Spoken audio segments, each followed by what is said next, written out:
Tantissimi sono i favaresi andati al nord per studio, per lavoro o per altre necessità. E il detto "i favarisi, uno, ogni paesi" non può che non essere confermato.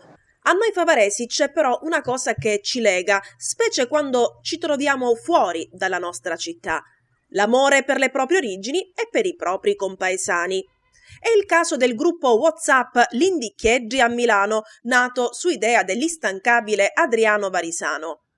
Adriano, conosciuto in città per l'organizzazione di eventi o per aver istituito la Montagna della Pace, si trova a Milano per lavoro, così come tantissimi altri favaresi. E allora cosa ha pensato Adriano? Perché non fare un gruppo WhatsApp dove inserire i favaresi che si trovano nella capitale mondiale della moda e del design in modo tale da aiutarsi reciprocamente per qualche necessità? Ho creato questo gruppo, ci spiega Adriano Varisano, con lo scopo di aiutarci e divertirci. In pratica i membri del gruppo si aiutano a vicenda, per esempio nei viaggi, per chi cerca casa in affitto o ha problemi professionali. Insomma, una vera e propria comunità dove si discute e ci si confronta.